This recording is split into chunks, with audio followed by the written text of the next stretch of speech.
45 to 10 Regulations establishing governance standards. 1. The regulations may specify standards, the governance standards, with which an entity must comply in order to become registered under this Act, and to remain entitled to be registered under this Act. 2. Without limiting the scope of subsection 1, those standards may a. Require the entity to ensure that its governing rules provide for the specified matter, or b. Require the entity to achieve specified outcomes, and 1. Not specify how the entity is to achieve those outcomes, or 2. Specify principles as to how the entity is to achieve those outcomes, or c. Require the entity to establish and maintain the processes for the purpose of ensuring specified matters. 2a.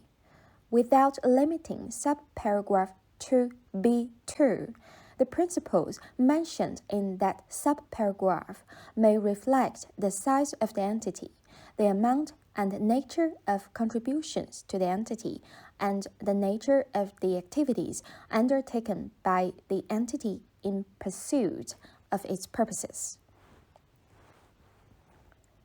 3. Without limiting the scope of subsection 1, those standards may provide that specified requirements do not apply to specified kinds of entity. 4. Without limiting the scope of subsection 1, those standards may provide that different requirements apply to different kinds of entity. Basic religious charities. 5. The regulations must not require a registered entity to do or not to do a thing, including the things mentioned in subsection 2, if the registered entity is a basic religious charity. Political advocacy. 6.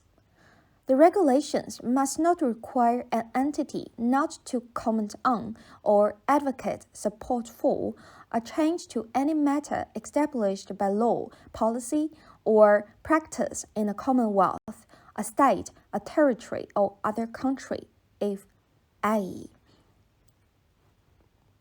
The comment or advocacy furthers or is in aid of the purpose of the entity, and b.